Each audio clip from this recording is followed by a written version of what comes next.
অসমৰ পৰ্যটন ক্ষেত্ৰখন খুব সুন্দৰ গতিৰে আগবাঢ়িছে আৰু অসম চৰকাৰে কিছুমান অত্যন্ত সুদূৰপ্ৰসাৰী সিদ্ধান্ত লৈ গৈছে। বিশেষকৈ পৰ্যটন আইন ইয়ে আমাক গোটেই পৰ্যটন ক্ষেত্ৰখনক এটা সুশৃংখলিত কৰাৰ সুবিধা দিব। আইনখন ইতিমধ্যে হৈ গ'ল, আমি তাৰ ৰুল ফ্ৰেম কৰি আছোঁ আৰু ৰুল ফ্ৰেম কৰাৰ পিছতে আমাৰ গোটেই ব্যৱস্থাটো সুন্দৰভাৱে আহিব।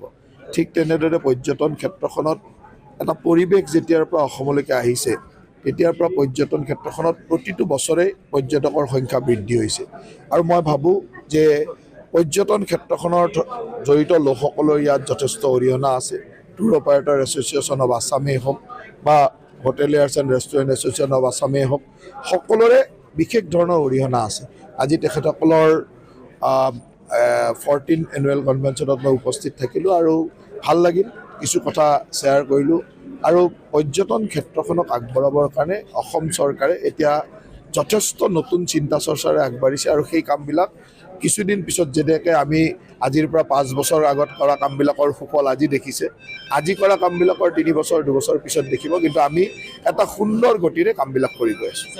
এইটো মই আজিৰ পৰা 6-7 বছৰ আগতে কৈছিলোঁ যে অসমে টেৰৰিজিমৰ পৰা টুৰিজিমলৈ যাব লাগে আৰু আজি সেই কথাটো বাস্তৱ হৈ ওলালে।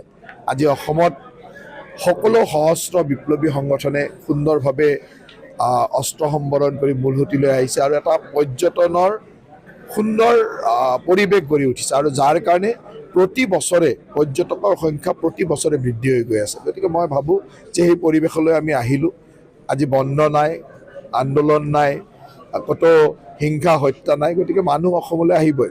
অসম এনেকুৱা এখন ঠাই প্ৰত্যেকজন মানুহে প্ৰকৃতিক ভাল পোৱা, সুন্দৰভাৱে সময় কটাব খোজা প্ৰতিজন মানুহে অসমলৈ আহিব বিচাৰে। সেই পৰিৱেশ অসমত আছে, মাত্ৰ আমি পৰিৱেশটো ৰক্ষা কৰি থাকিব লাগে, ইমানেই অসমীয়া মানুহৰ কাম। আপোনালোকে এটা কথা চাব যে আমাৰ বিভাগত কোনো মন্ত্ৰী বিধায়কৰ নামত কাম নকৰে।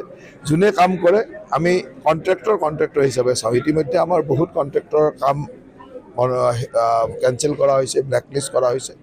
আমাৰ লক্ষ্য হ'ল যে 2024 চনৰ ভিতৰত অসমত প্ৰতিটো জল জীৱন মিছন আঁচনি সফলভাৱে ৰূপায়ণ কৰিবলৈ।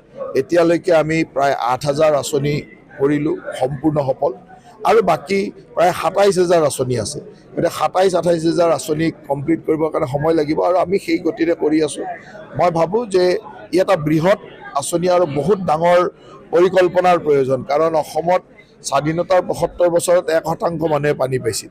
আজি 3টা বছৰত আমি মোটামুটি 79%লৈকে গ'লোঁ। ইমান ফাষ্ট গ'লেতো অলপ ভুল হ'বই।